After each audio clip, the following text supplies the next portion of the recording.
So the outcome of my Judgement Day court case against UK car park management, a parking penalty of £360 for parking my own parking space, was that I won. And the reasons that I won was because UK car park management's own sign said, unauthorised parking or parking a vehicle in an area or space that has not been designated to you may result in a parking charge. Well, I had my permit, which said which bay I was supposed to park in, which I did park in, bay 2 for flat 2. And I had my authorisation letter, a signed letter from my landlady, which shows that I'm allowed to park there.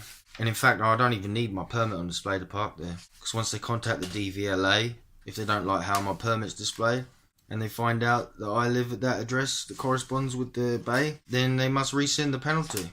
The judge asked the UK car park management to provide them with the name of the leaseholder, for the car park, which they didn't provide, because she wanted to ask them if the authorisation from the landlady was enough for me, to be allowed to park there. Just by having a permit, not even by having it on display in the windscreen.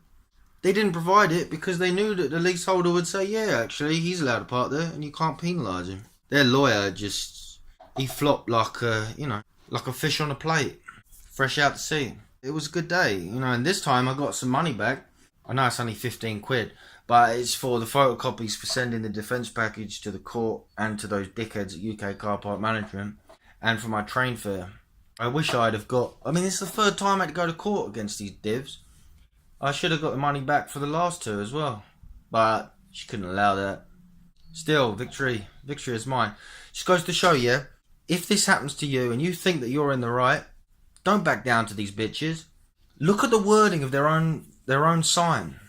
And watch out for stuff like this.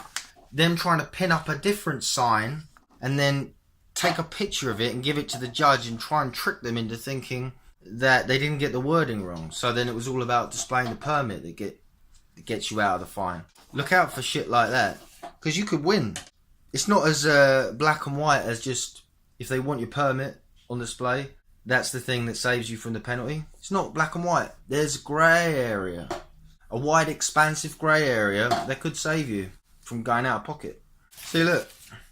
It's blank where it asks for the leaseholder's name. They basically put up a few red flags, really, to show that they knew that they were going to lose. It's funny how they try and use, other cases. We won this other case under similar circumstances in another court, and that's why you have to let us win this time. Fucking wankers. See? As long as you got the permit, you don't necessarily have to display it, and you're alright. And my good old landlady, see? Landlords and ladies can be decent babies. Sometimes help you out. Give you a letter you need signed to save your bacon. Catch you later. Victory is mine.